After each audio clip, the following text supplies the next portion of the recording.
Hey everyone, my name is Chloe, and today I'm here to talk about the books that I read last week. So in the week before last, I said I hadn't read that much, and I was feeling a little slumpy.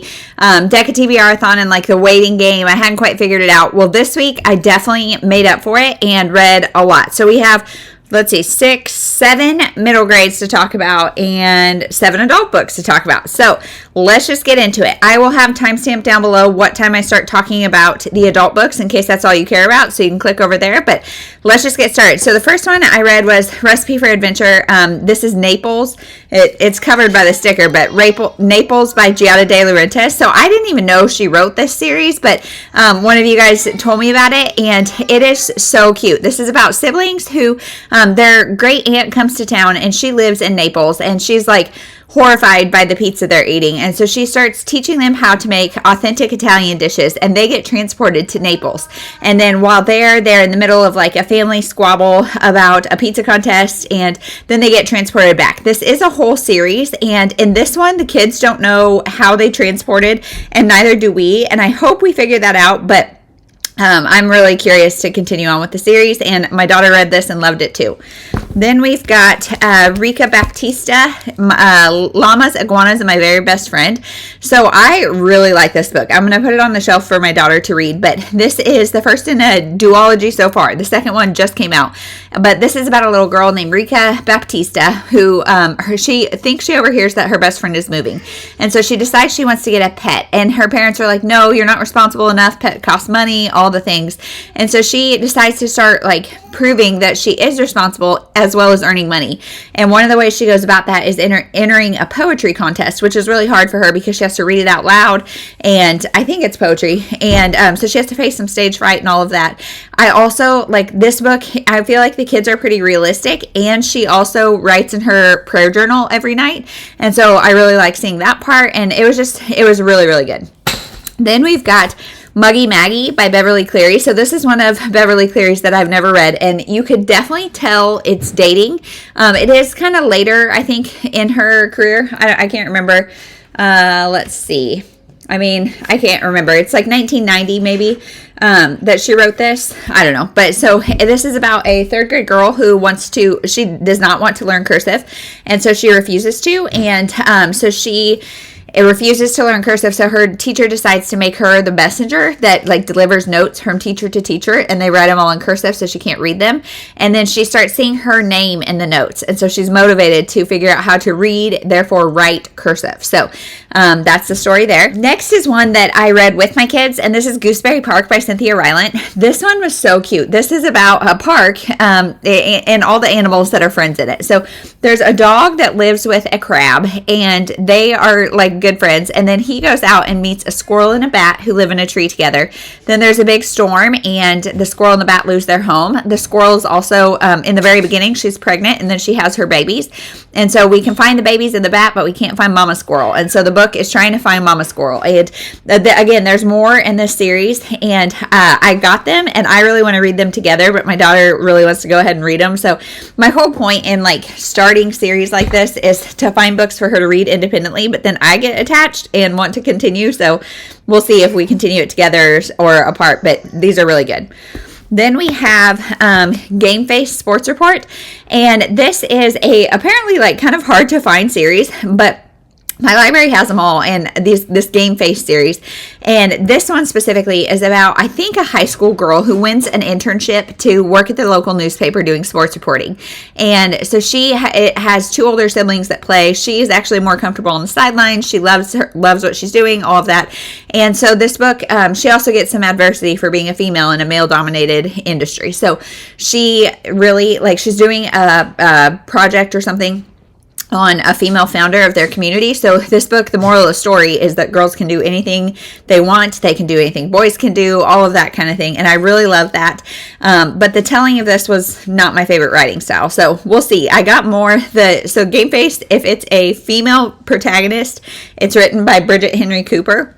And if it's a male protagonist or a male sport, I think it's written by a male author, which is really interesting. So I got some of both, and we'll see what my daughter thinks of them. Then we've got Doubles Troubles, and this is about a kid who is good at every sport, has trophies in every sport except doubles tennis because his partner is not very good. And so he is really mean to his partner, really frustrated with his partner, all of that. And then the tables are kind of turned when he has to do a group or a partner project with somebody else in school, and he's kind of the weaker link. So he learns empathy and just how to give people grace for trying their darndest. And then last is a DNF, which is Niagara Falls or Does It? This is the first in the Hank Zipser series. And I got this because it's written by Henry Winkler, aka The Fonz, as well as Lynn Oliver. And I read the first 20 pages of this and then DNF'd it because there was a lot of like kind of crass language, a lot of disrespect for adults, a lot of like just meanness to kids, like other kids.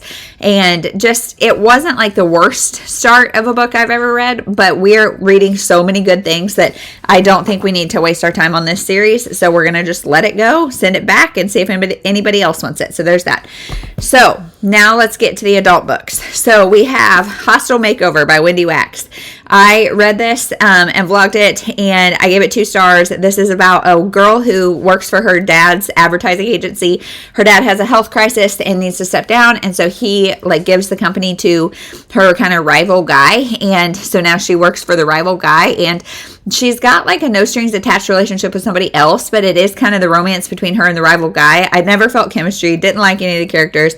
Definitely going to be putting this in our little free library stack.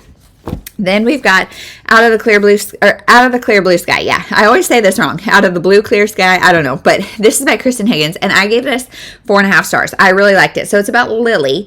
Her husband leaves her for a younger woman right on the same night that their only child goes to college. And so she is feeling super lonely, just really blindsided, all the things. And so it's her picking up her life. And I loved this book quite a bit. One thing I will say about this book is some people will love it and some people will hate it, because our main character, she is definitely really petty in some of the things she does to like get back at her ex-husband. And I found it really funny, but I could see other people being like, girlfriend, move on. And so I think if you like our main character, you'll like this book. If you don't, you might not.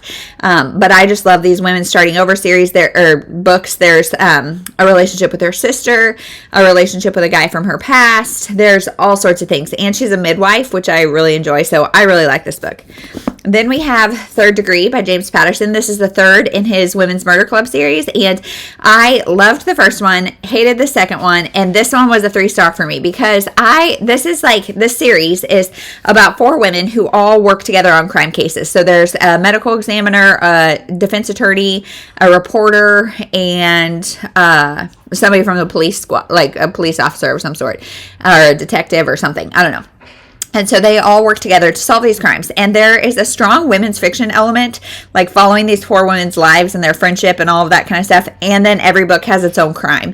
I generally don't care about the crimes. I just love the women's fiction element. And I think that's why I love number 1 so much, is because we're meeting these characters and establishing their relationship. So that part is a little bit stronger. And in this one, there's a huge plot twist that is going to, I think, change like the dynamics of the rest of the books. So I own the first 8. I'm going to keep reading at least a few more and see if they continue to be 3 stars. I'll probably unhaul all but the first, but this one was okay for me.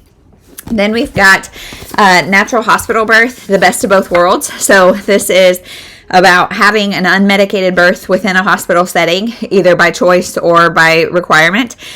For me, because I've had a medically complex baby that was born via emergency C-section, I don't have the option.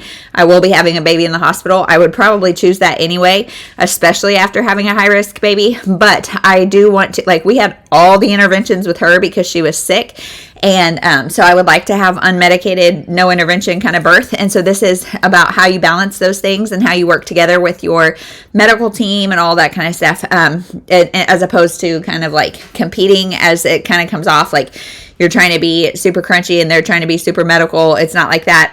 It also helps you know what rights you can advocate for and how you can make it all work. So there's that. I really love this and found it very informative, as well as like inspirational and motivating. And yeah, I should probably buy a copy just for when I get even closer to birth, but we'll see. Then we have Darling Rose Gold by Stephanie Roble. So this is a book that I've heard a lot about, but I think a lot of the controversy around around this book is that it is marketed as a fiction, but it's based loosely on, I forget, there's an actual person that this is kind of based on.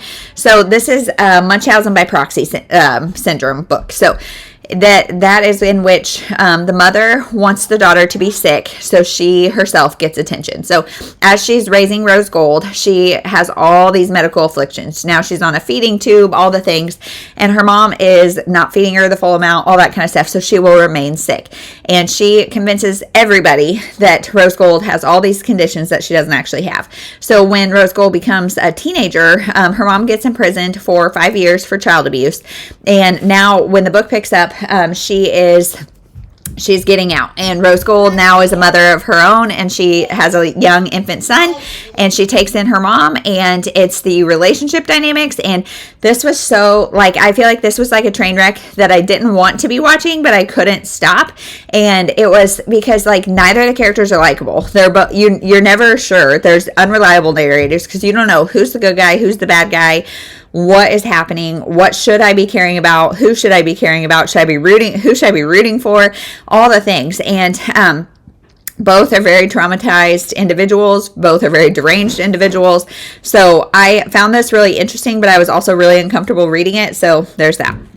Then we have Blue Ridge Sunrise, which is number 1 in the Blue Ridge series by Denise Hunter. It's a trilogy, I believe. And this one is about Zoe. She comes back to town because her grandma has died and left her this peach orchard, which I thought it was apples, but if you look closer at the cover, it's very clearly peaches. And her grandma's left her this peach orchard. She left town for a variety of reasons, but her dad's really controlling, and she wanted to be a musician, so she kind of hooked up with this bad guy who is a musician, and she's been trying to kind of chase that dream and avoid her hometown. Well, now that she has to go back, she also is encountering her brother as well as her brother's best friend, who's kind of the one who got away.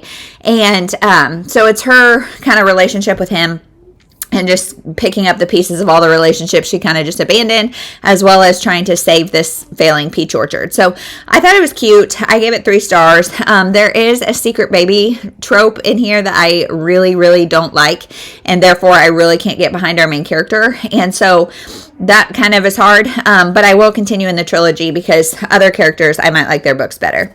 And then last, we have the first in this little bind up, which is the At Last. At Last is the name of the book. It's number 5 in the Lucky Harbor series by Jill Shalvis, and I low-key hated it. I gave it 2 stars. It is the romance between a waitress and a park ranger, and she gets lost up in the woods. He finds her.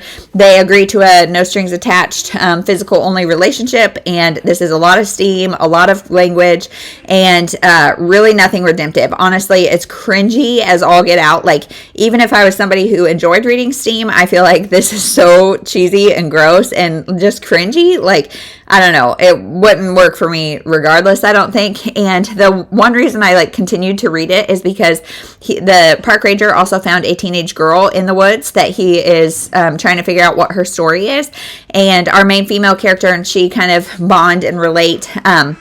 But honestly, that storyline didn't go very far, didn't go nearly where I wanted it to. And this, like I said, it's number 5 in the series, At Last is.